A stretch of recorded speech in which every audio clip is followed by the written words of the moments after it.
So is Tom Savini actually part of this movie? I thought he was just one of the people who dubbed it as Creep Show as a successor for Creep Show. I don't remember seeing him in the movie or being really a part of it per se.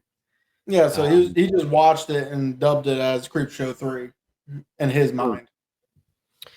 yeah, I think that, like I said, what I read at least was that it was a lot of the same crew, a lot of the same people. So it was like unofficially, I guess they couldn't call it Creep Show 3, but spiritually, it's a sequel. It fits right in, and honestly, I'll just put it out on the table right now. I think it's definitely for me better than Creep Show and Creep Show 2 because I feel like with those, I don't know if you got three solid stories. I feel like each the movies all have their highlights and stuff like that. But I think the consistency of quality is here with the three stories. Of the three stories, there's no story that I feel like is like outright terrible. There's ones I care less for here, but I don't feel like any of them are terrible. And Creepshow 2, I did feel like one of them wasn't that good. So I'll also say each one deals with a different, and this is the same with Creep Show 2, but this one feels betterly made with different genres. They mhm. didn't, because you can tell with Creep Show 2 which genres they focused a little bit more on than the other.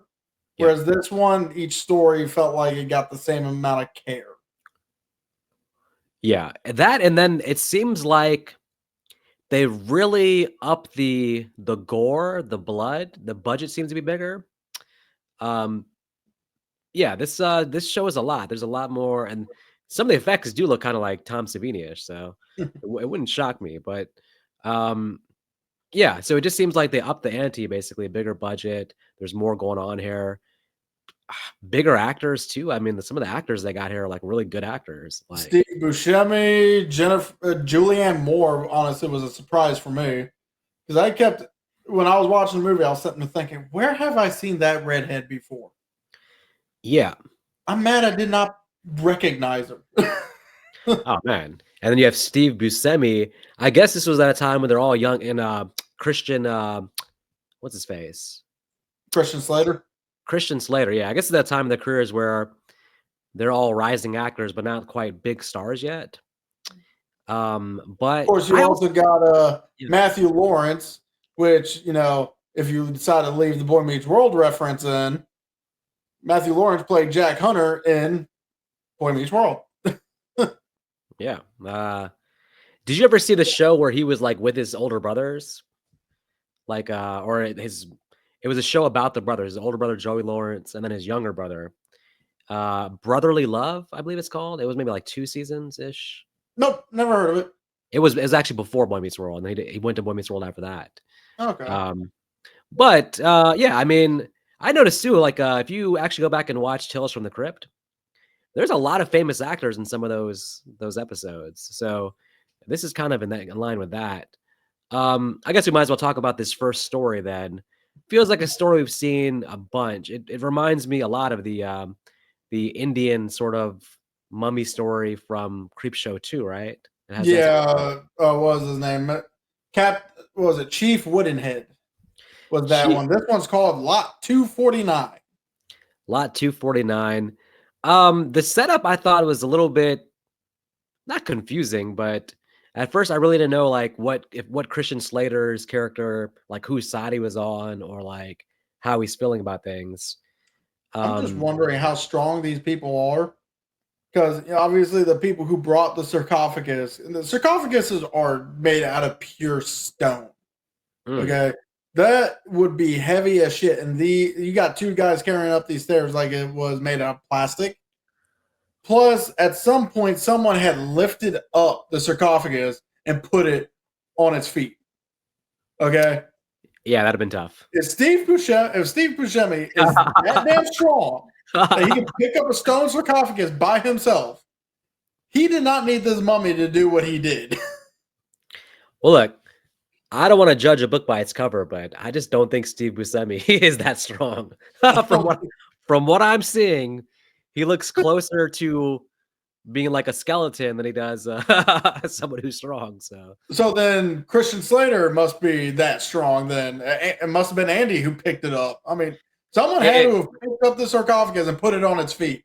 Yeah, there's one character who looked like he was strong, and that's pretty much it. That the one dude. So, and he left before they even got started on unwrapping the mummy. yeah. Now, I do buy Steve Buscemi being someone who's probably going to win some kind of award, some kind of academic award. So that made sense to me. So I guess him and the dude have some kind of rivalry going based on that. And because of this, the dude got his girlfriend, Julianne Moore, or maybe she on her own, actually. She stole something or planted some story or something about him, right? Like, or accused him of something. Steve Buscemi's character. I don't remember much. For some reason I thought it was she, because you can definitely tell Julianne Moore's character, and of course her brother Andy, definitely are in the rich side of things. Yeah. And judging by the way they act, I was also assuming that they were probably into the black market, which is where I'm assuming they got this mummy from.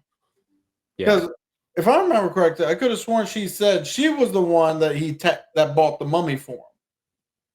Yeah, that makes to sense. an extent. You know, she didn't want Steve to know, but also it was a way to cover up something that her and her brother did.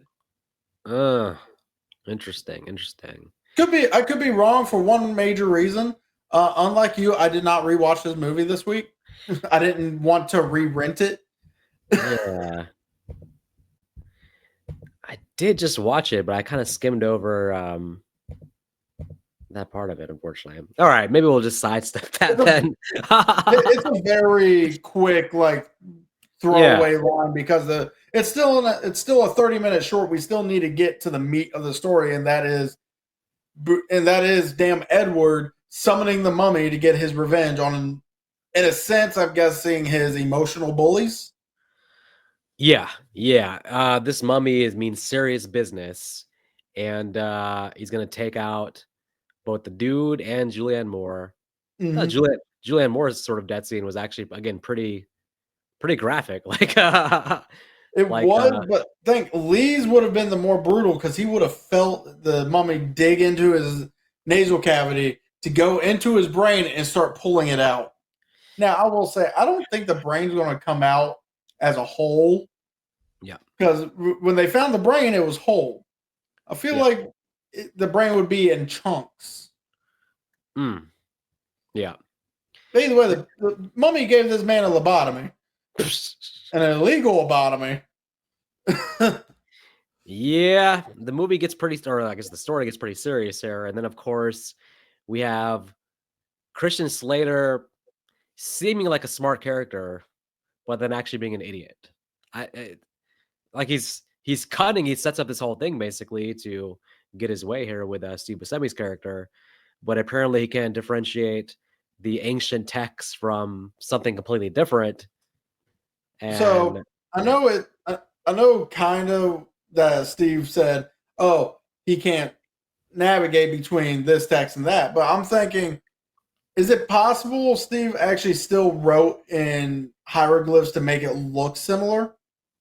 Because maybe he just wrote it in hieroglyphs and Andy doesn't know the hieroglyphic text.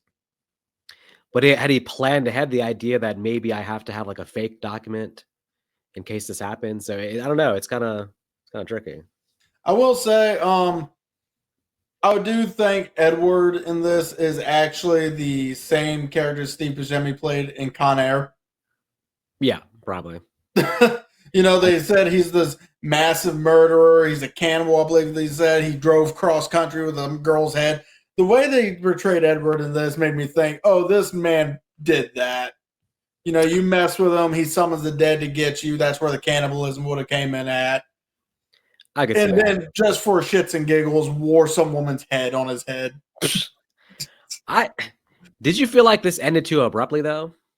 So basically, Christian Slater's at his thing, and then the door opens, and it's his dead sister and her boyfriend in mummy form. Mm-hmm. But then it immediately ends, and I'm like, I thought there was going to be like either showing something there more or a fight scene or something, but it ends very abruptly there. It felt like. That's fair, but then again, we did get a very, very slight fight when it comes to Andy versus the mummy and Andy just tearing that mummy apart. Yeah. But I will say about the Julianne Moore being a mummy, it's actually a funny story. She thought when after her death scene, she was done filming. She thought they recorded all her lines, all her camera stuff, because she did not in her younger years, she has said she does not read the whole script. She only read her parts. And of course the parts of others so she knows where to interject her lines at. She didn't know she had one other scene. So she was about ready to walk away when the director had to stop her. It was like, where are you going? We got one more thing for you. Like, if I was the director, I'd be like, really? You didn't read the last page of the script? Like, I mean, you're hired for this and you don't know that you're a mummy at the end? I feel like, wouldn't her curiosity just make her want to like know the ending of the story? Like, I don't understand. Like, imagine reading the script for just your part and you're like, you don't even want to know how the story ends. I'm like, why am I doing this movie then if like I don't even care about the ending? Like, Now, I will say I like Julianne Moore as an actress, but oh yeah, something tells me she is one of those. She is, even in this, she feels high maintenance. She feels like once her job is done, she doesn't give a shit about the rest. well, a lot of people sometimes, and not that they use the horror genre, but they get their start in the horror genre and then they become a big star, and a lot of them will sort of disown their horror beginnings or act like it didn't happen. I don't know if that's, I mean, obviously, it sounds like she talked about this at some point, so she discussed this, but we've seen before for a long time Jennifer Aniston try to be like, that wasn't me in the Leprechaun movie, that must have been my twin sister. But some people are good about it. Like Kevin Bacon has no problem talking about Friday the 13th. I've seen Johnny Depp reference Nightmare on Elm Street one time, and he came back and did a Freddy Zed cameo, so he actually obviously was cool with it all. So, but Well, let's face it, Johnny Depp feels like the type of person who likes horror, but he also likes his career enough to not get typecasted. would he make a good Freddy Krueger? He is used to all the Uh, makeup and stuff. Maybe I don't know if he could do it. Depending on how they decided to work that Freddy. Because Yeah. let's face it, he's not going to be able to act like Robert Englund did. He would have to be his own Freddy. Just like Hopefully it wouldn't be Michael Jackson Freddy. Yeah. Like he did with Willy Wonka. damn we say Kevin Bacon's probably one of the better choices for Freddy, but he Yeah. still has to do his own Freddy. He can't try and imitate Robert Englund because you're gonna lose. Yeah, I don't know if it's a good idea to have like a known actor play Freddy. It almost feels like it has to be somebody brand new you've never seen before. Because like if it's Kevin Bacon, it's gonna be hard to like be like, Disassociate. yeah, like it's gonna hard to be like for me to be like, this is Freddy Krueger. I'm gonna be like, oh, it's Kevin Bacon doing a cosplay. But Though I will say it still also feels more acceptable because think about it, Jack Earl Haley still really wasn't a well-known actor when he came in as Freddy. yeah. He was only known as Rorschach from Watchmen, and then all of a sudden, and now his career is over. Yeah, and he didn't do a bad job as Freddy. It's just that the movie itself was terrible and Yeah, wasn't gonna get a sequel. But if the movie had been better, he could have taken over as the new Freddy, honestly. yeah, I definitely agree. If they would have stuck to the original formula, just added a few different details here and there, make it more of a true remake than a reboot, Yeah. it would have. He could have gone on and done at least two more. Yeah, and it's funny, for folks, before we start recording, we were talking about the new Predator animated movie, and man, you could easily do Nightmare on Elm Street animated, and you could use Robert Englund still to do the voice. It's like right there on the table. I don't understand why nobody's thought about that. Like, he doesn't want to do the physical part of it of Freddy, but I'm sure he's down to do the voice, right? So now, Either way, so, what would Freddy look like in animated form? I don't know, but but I mean, to be fair, there already is an animated Freddy. He was in Mortal Kombat. I think either 10 or 11. He was a DLC character. uh, well, I would say I'll say right now, I think of the three stories, even though I like this first one, I do think it's the weaker of the three stories. Do you? And Because yeah, personally, I feel like it's middle of the barrel for me when it comes to these 3 stories. I like it, but it didn't. I guess like when I think about the movie, it feels like it leaves the least impression for me. It doesn't feel as impactful as the other ones. How about we go to probably the lighter tone of this damn movie, and that's Cat from Hell. That is literally what this thing is called, Cat from Hell. Now, are you being sarcastic when you say a lighter tone, or are you being serious? Because I actually can't tell. I'm being serious.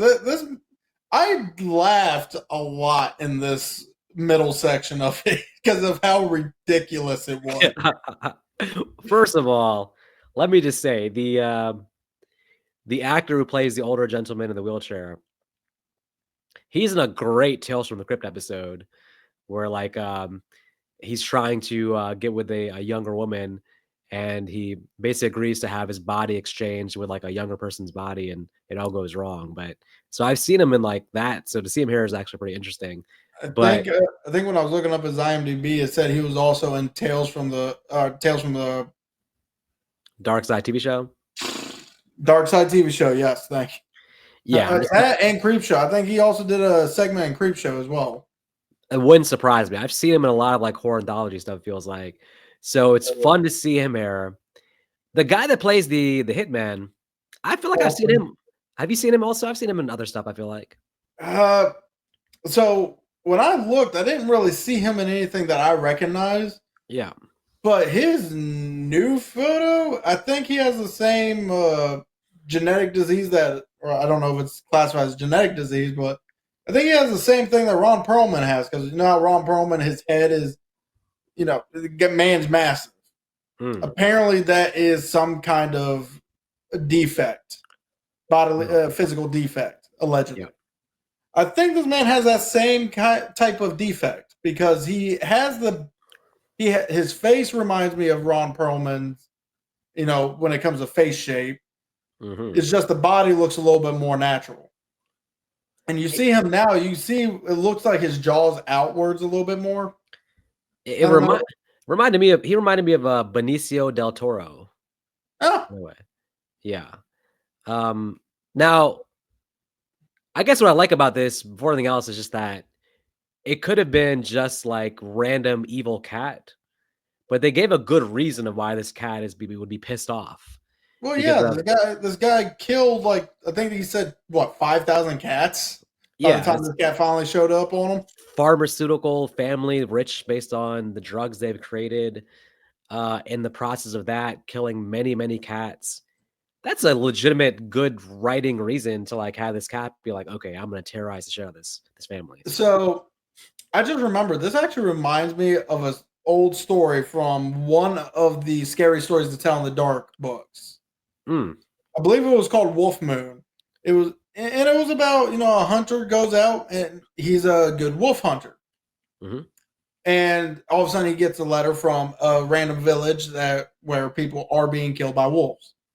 So the man goes out and finds out that the wolf he's there to hunt is actually a wolf that he had hunted previously and killed. So he then was killed by the spirit of this wolf. Sound familiar? It does sound familiar. Obviously, Tales from the Scary Stories to Tell in the Dark came out way after this movie. Well, honestly, my understanding is that this cat story is actually a Stephen King short story. so the Stephen King short stories from that. The Stephen King short stories always show up in these anthology films for sure. There's always one of them. So I believe that's the core of it. But half this, the reason I say lighter in tone, half of this is all different, is all flashbacks. Mm-hmm. And I'm sorry, the cat suffocating the woman was just downright hilarious because I'm sitting there thinking, yes, you're going to get scratched all to hell, but you can rip this cat off your face. Well, it's the same idea of when Chucky's attacking someone like an adult. And you're like, it's a damn 2-pound doll. Like, why are you struggling so much with Chucky? Throw his ass across the room. It's the same idea with the cat. Even though the cat is there to terrorize the family, I'm like, listen, she was nice to you, cat. She brought you in, man. Why you got to do her like that? I was sympathetic. So Yeah, and let's be fair. The first one sounded more like an accident. You know, she was going to feed him. Cat ran past her foot, tripped over him. I do that all the time yeah. with this jackass. Oh, speaking of the evil cat from hell. Well, I hope not, but because it's just your cat's in your apartment. But I don't know. He does try to trip over. He does try to make me trip over him. So that one I thought was okay. Maybe it was just an accident. But this old man is still going crazy because he's paranoid about cats after him killing 5,000 of them. yeah, And then we get to the second kill. I'm like, okay, you weren't in there, so how would you know that the cat just decided to face hug this damn woman's face?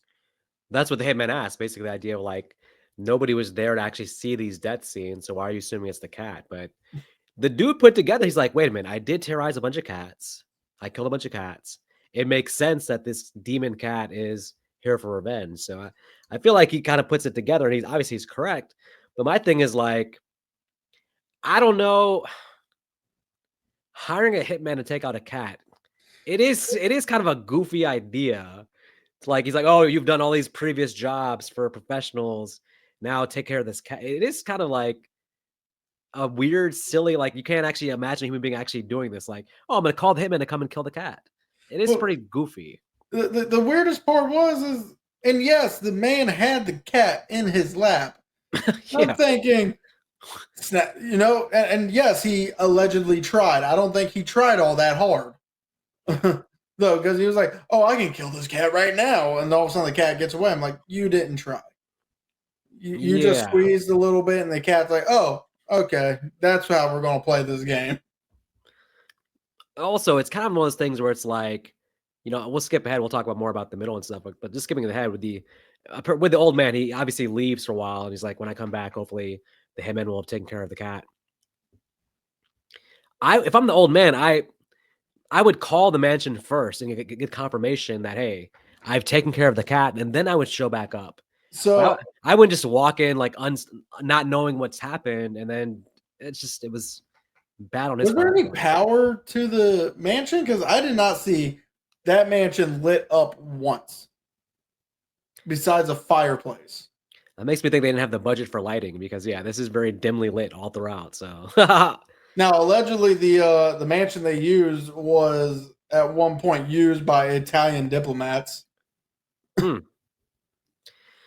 Yeah. And then you do get kind of a funny.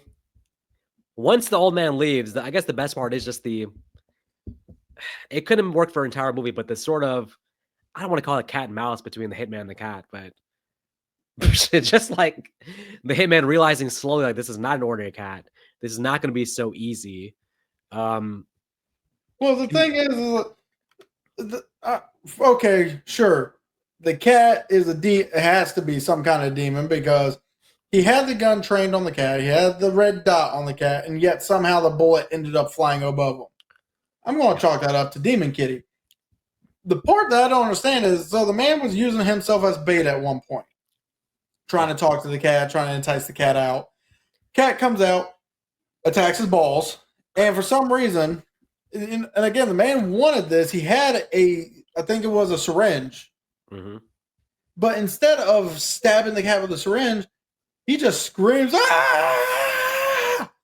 Yeah, scream and stab, man. Scream and stab. I don't need the hitman to be like a super tough guy, but it was kind of weird to see him like screaming like that. He's like, oh! I mean, let's be fair. A cat latches to your balls, you're screaming. Yeah, but come on, you technically planned something like that. You were planning for that cat to go at you.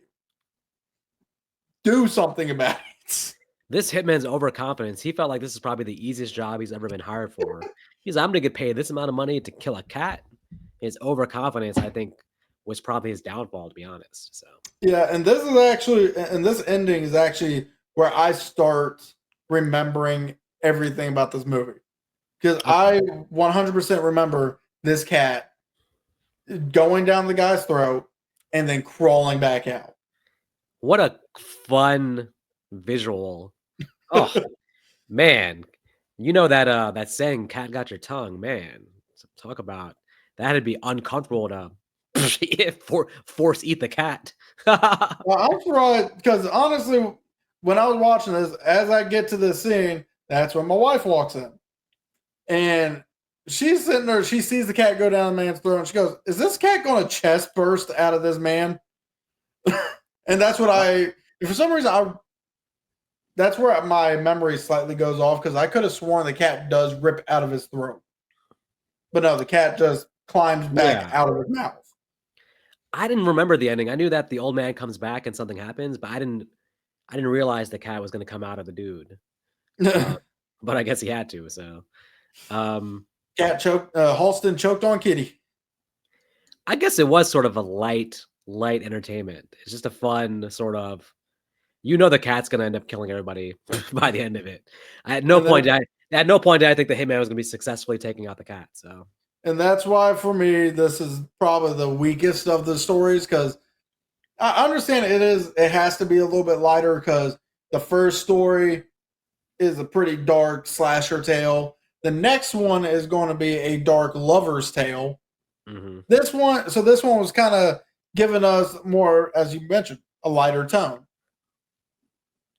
I guess I think the ending of this one to me hits harder than the ending of the first one.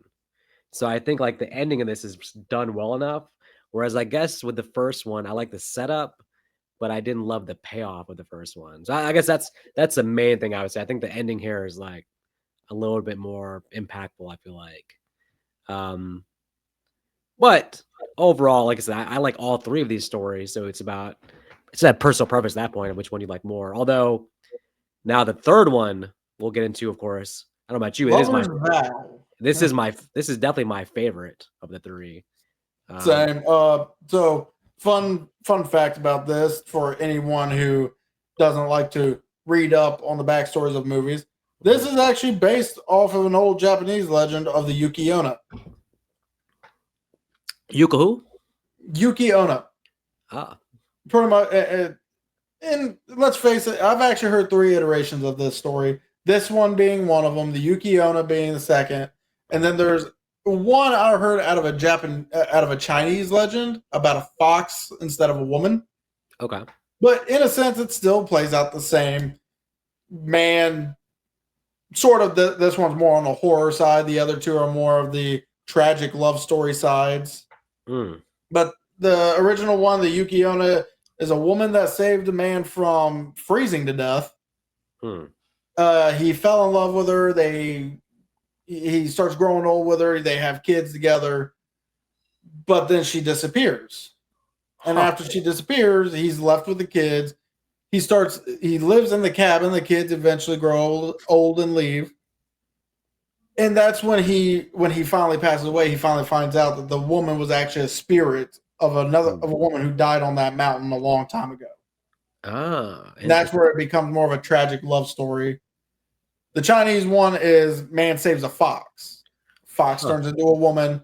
Now and the only difference is the man kills the fox because then the fox, he has a nightmare about a fox eating his kids. Yeah. So he kills the fox before it gets anywhere. Still tragic love story. This one falls under the horror category for a reason, though. Yeah. I actually didn't remember the twist at first. This is when I was watching it. I was like, this is familiar, but I don't remember what happens.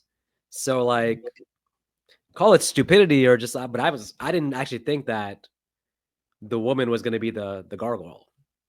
So I was like, well, it is interesting that she came into his life at that time, but I didn't put it together. So this one is one of the stories I remember vividly. When the story started playing, I remembered every single detail about it. That's how much I like this story. To me, because like I remember the gargoyle's face. I remember I was literally, my wife was sitting there watching it with me, and I paused it, and I told her I could tell you every single event in this story. Interesting. Which is funny because you'd think I would forget that he was a painter, that he was an artist. I even remember that bit. Hmm. So this one stuck in your psyche for a long time. Yeah, it did, and it still is, and that's actually probably one of the reasons why I like it. It's such a memorable thing for me. So the actor actually he's a really good actor. He's the bad guy in 48 Hours. Hmm. He's also in a Tales from the Crypt episode I remember as well. I've seen him a couple things, but he's always solid. I don't think I've seen the girl before, but she does a good job here too. Um, I guess the big thing with this probably is like we both kind of asked this question of just like, all right, you have this secret, right? I know that you meet someone, you'll fall in love. You're like, let me tell them everything about my past and everything about myself and no secrets in this relationship. I understand. But certain things you do got to take with you to the grave, man. Like I don't care how much they were in love. It's hard for me to believe him having been warned about this. It's hard for me to believe that at a certain point he's going to tell her, he's going to doom himself, doom everything by revealing this secret. And I 100% agree with you because it's once because there's no prompt to it at all. Yeah. So he goes 10 years without telling this woman, without telling a single soul what happened. He goes 10 years without seeing this gargoyle besides what he has painted and then put away for himself. Yep. So nothing prompted him to then come clean to her. I feel like we should have seen at least one scene of him maybe having a nightmare, and then the throwaway line of, "Oh, it's the same nightmare again." Maybe he's had the same nightmare for 10 years after the event. That would have been good. See, I feel like he should have been drunk.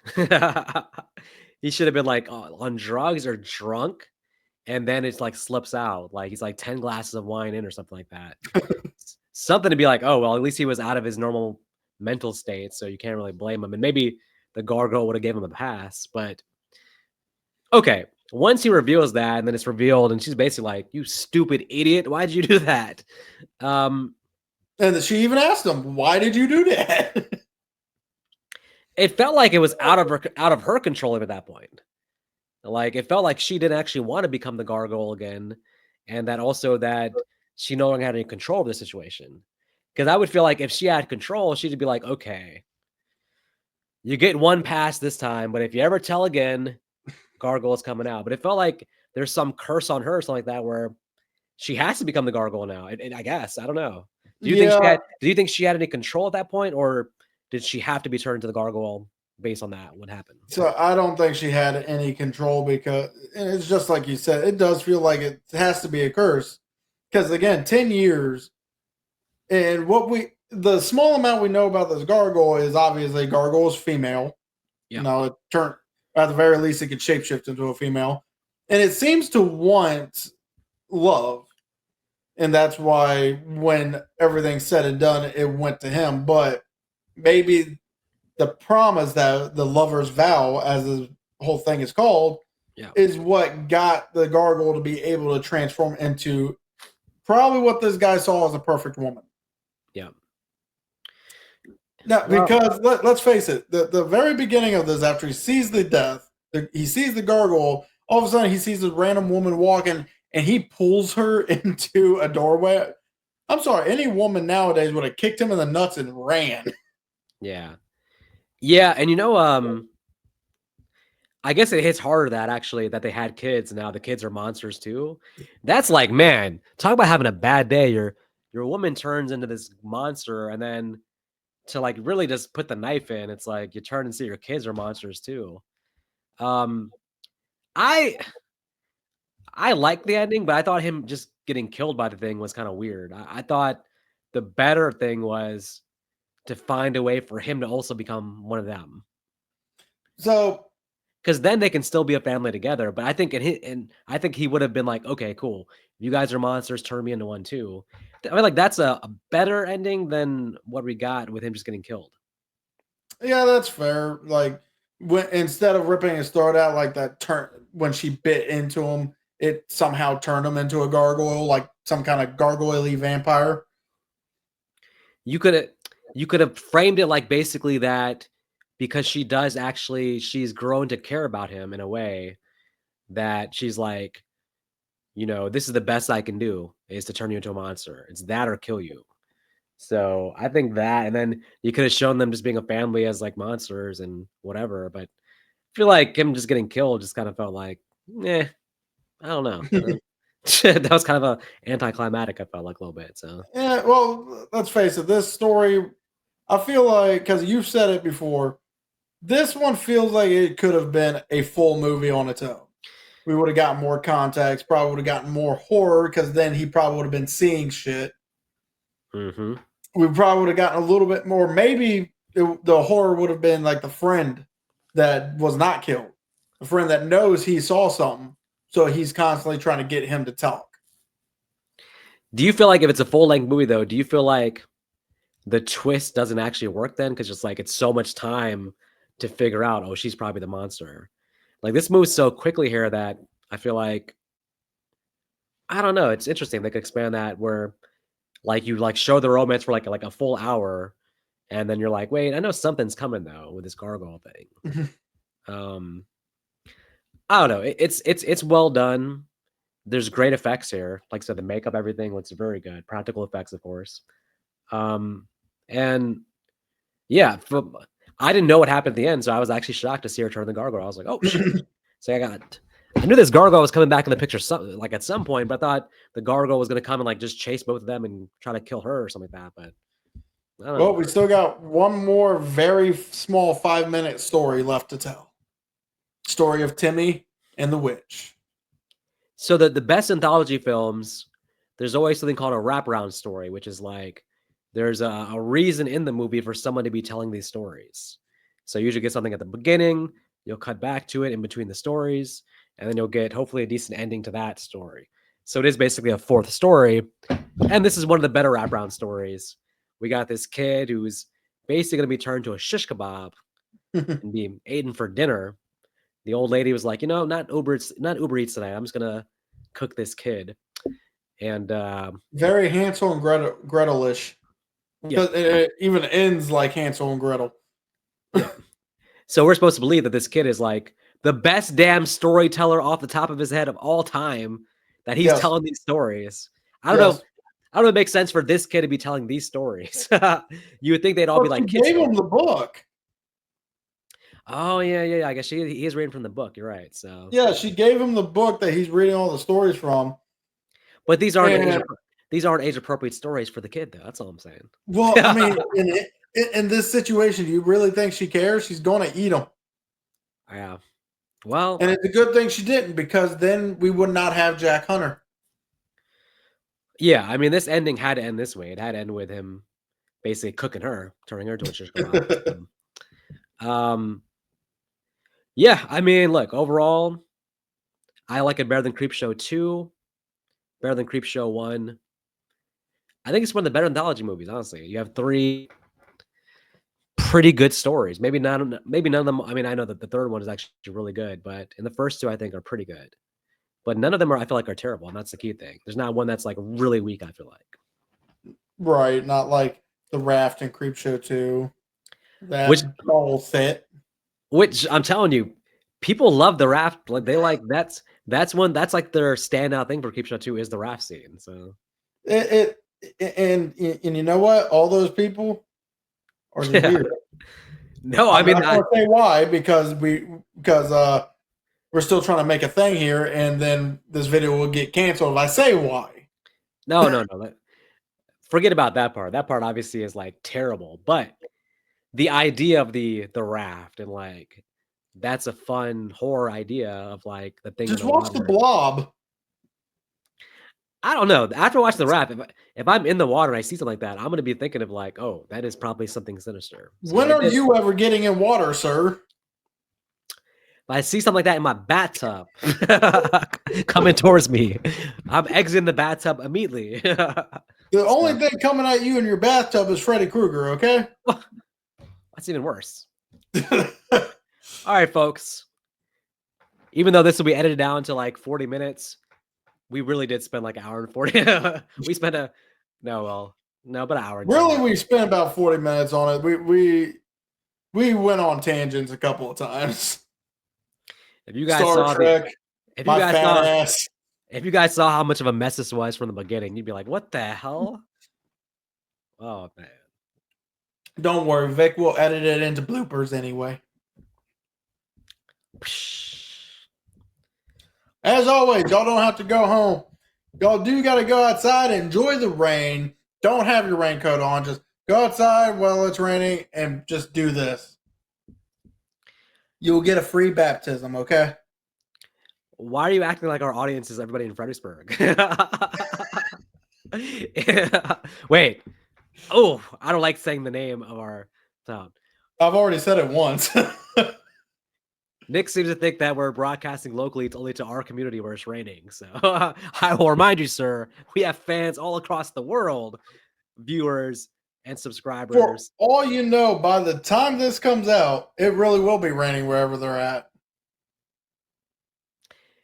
It can't rain every day. What they say in The Crow, it can't rain every day. Oh, it can't rain all the time. Oh, but the best days are. That's good for watching movies, for sure. Well, till next time. Peace. Take care.